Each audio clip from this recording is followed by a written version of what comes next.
Ever wondered why groceries seem more expensive every month, even though your paycheck hasn't grown much? Imagine Katie, a New York nurse, at her local supermarket. She picks up her usual carton of milk and sees it's up by $1.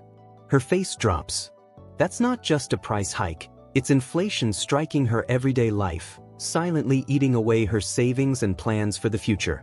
For families everywhere, inflation isn't just numbers on the news. It's the anxious sigh at the cash register. People dream of buying a house, but that dream seems slipping further away.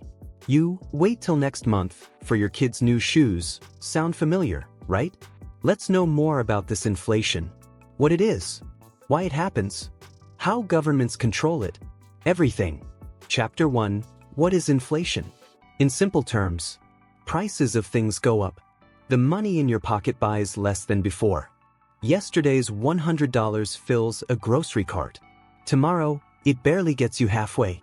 Let's break it down with a relatable example. Suppose you need $3 for your favorite coffee today. Next year, it's $3.50, not because the coffee got fancier, but because dollars lost their buying power. Inflation shrinks your spending muscle. Same coffee but different price. Chapter 2. Why does inflation happen? Why does everything feel more expensive lately? There are multiple reasons, but let's look at most common ones. Increased money supply. When governments print more money. Example. Imagine the US economy has $1 trillion circulating. The government decides to boost spending, so the central bank prints an extra $200 billion and pumps it into the economy through stimulus checks, loans, or buying bonds. At first, everyone feels richer. People spend more, businesses earn more, and things look shiny. But, because there's now more money chasing the same amount of goods, prices start creeping up. A burger that cost $5 might jump to $6 or $7, not because it got tastier, but because the value of money weakened. Demand outpaces supply. Example. A new iPhone is released, and everyone wants one. But Apple only has 1 million phones ready, while 3 million people want to buy it.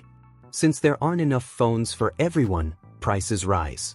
Some stores even sell it for more than the original price because people are willing to pay extra just to get one. More buyers than products equals higher prices. Cost push inflation. Suppose the price of oil increases sharply. Because oil is used for transportation, factories now spend more money to ship raw materials and deliver finished products. A company that makes bread sees its delivery and production costs rise. To cover these higher expenses, the bakery increases the price of a loaf from $2 to $2.40. Here, prices went up not because demand increased, but because production became more expensive. Imported inflation. Example. The US buys most of its smartphones from another country. If that country increases its prices or its currency becomes stronger, the cost of importing those phones goes up. A smartphone that used to cost $600 to import now costs $700. So US stores raise the selling price to $750 or more to cover the higher import cost. Built-in inflation. Example. Workers notice that prices for groceries, gas, and rent keep rising each year. To keep up with the higher cost of living, they ask their employers for higher wages. Businesses agree and increase salaries, but now their own costs go up. To cover these new wage expenses, companies raise the prices of their products. Next year, workers see prices rising again, so they demand even higher wages, and the cycle continues. A loop that keeps inflation going by itself. And sometimes government spending too can cause inflation to rise. Big programs equals bigger bills. Let's say the US government launches a huge new project, like building high-speed trains across the entire country. Cool idea, but it costs hundreds of billions of dollars. To pay for this giant project, the government might borrow more money or print more money, or increase spending using existing funds. But when the government pours tons of money into the economy all at once, businesses and workers get busier, demand rises, and prices start climbing. So suddenly, concrete? More expensive. Train parts? More expensive. Even your morning coffee? Somehow also more expensive. Chapter 3. How inflation hits you. Inflation is personal. Here's how. Your savings lose value. $10,000 in the bank buys fewer things each year. Groceries cost more. Each monthly bill feels heavier. Rent goes up, squeezing your budget. Investments matter more. Smart choices grow with inflation. Loans become cheaper. If you borrow $100,000 today, repaying it in future dollars, worth less due to inflation, is easier. Inflation isn't just pain. It's opportunity if you know where to look. Chapter 4. Who benefits from inflation? Inflation is nightmare for salaried workers. Paychecks can't keep up. Cash savers. Money quietly devalues. Retirees. Fixed income stretch thinner. And blessing for borrowers. Debts get easier to pay as the dollar weakens. Investors. Assets like stocks or buildings soar in price. Businesses that can raise prices. Profit margins stay strong. Governments. National debts shrink in real terms. This is how the rich get richer. They borrow good debt to buy real assets, like property, letting inflation do the hard work for them. If you want to know more, you can also check out my video about how rich use debt to get richer. Chapter 5. How government fight inflation. Governments aren't helpless. Here's their cheat sheet. Raise interest rates. Prices in the US are rising too fast. People are buying a lot, businesses are borrowing a lot, and the economy is overheating. So the Federal Reserve raises the interest rate.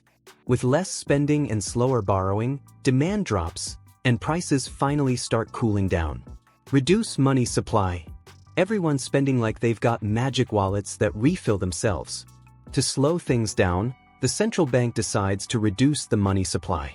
It sells government bonds. It pulls money out of circulation. Banks end up with less money to lend. Raise taxes. Government raises taxes, for example, increasing income tax or sales tax. Control imports and exports.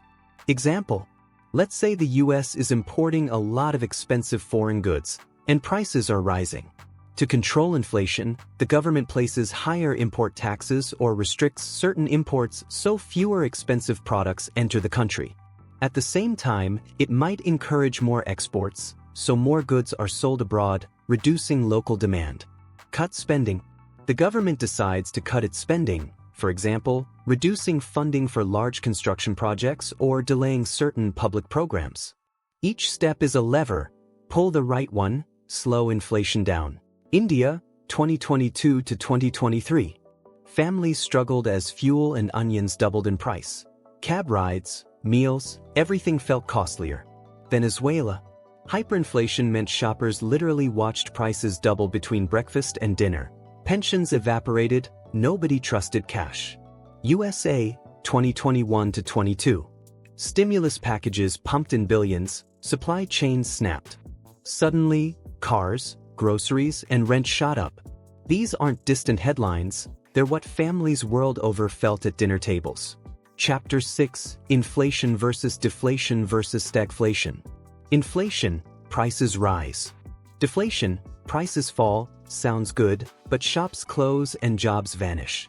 Stagflation, prices go up, economy down, and unemployment rises. It's a nightmare for everyone. Each has its own storm. Understanding them protects your financial future. Protecting yourself from inflation. What can you do? Invest in stocks, real estate, gold. They can outpace inflation. Diversify. Don't put all eggs in one basket. Boost skills. Higher earning potential battles rising prices. Avoid fixed, low incomes. Flexible work lets you adapt when prices climb. These steps aren't just defensive, they're how the smart money wins. Conclusion. Inflation is a natural part of any growing economy. As prices slowly rise over time, money adjusts to changing demand, production costs, and economic growth. Inflation is the silent thief in your wallet, but it's also a powerful tool if you know how to use it. The rich master this by leveraging debt, borrowing to buy assets that grow with inflation. The lesson: play the game right, and inflation can be your secret ally. If you enjoyed this video, hit subscribe, drop your thoughts below, and keep growing smarter with every video.